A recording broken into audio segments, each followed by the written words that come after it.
नमस्कार दोस्तों। हम लोग आज चर्चा करेंगे कि यूपीएस से क्या आपको बेनिफिट हो सकती है।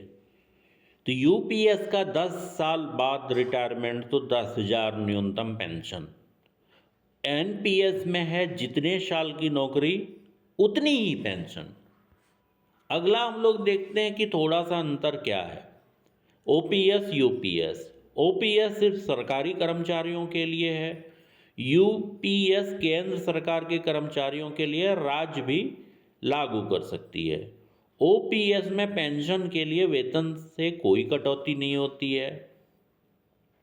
यूपीएस में अमाउंट कटेगा लेकिन सरकार की तरफ से 14 की जगह 18.5% का योगदान होगा।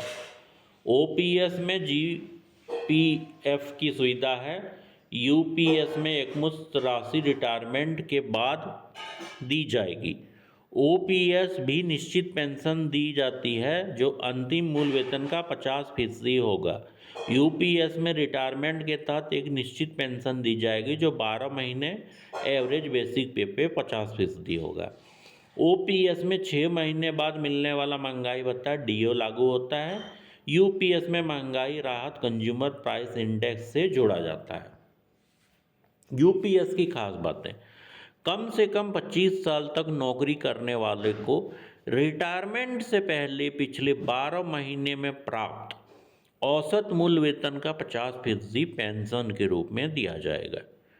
इस पेंशन के हकदार वही होंगे जो कम से कम 10 साल नौकरी करेंगे।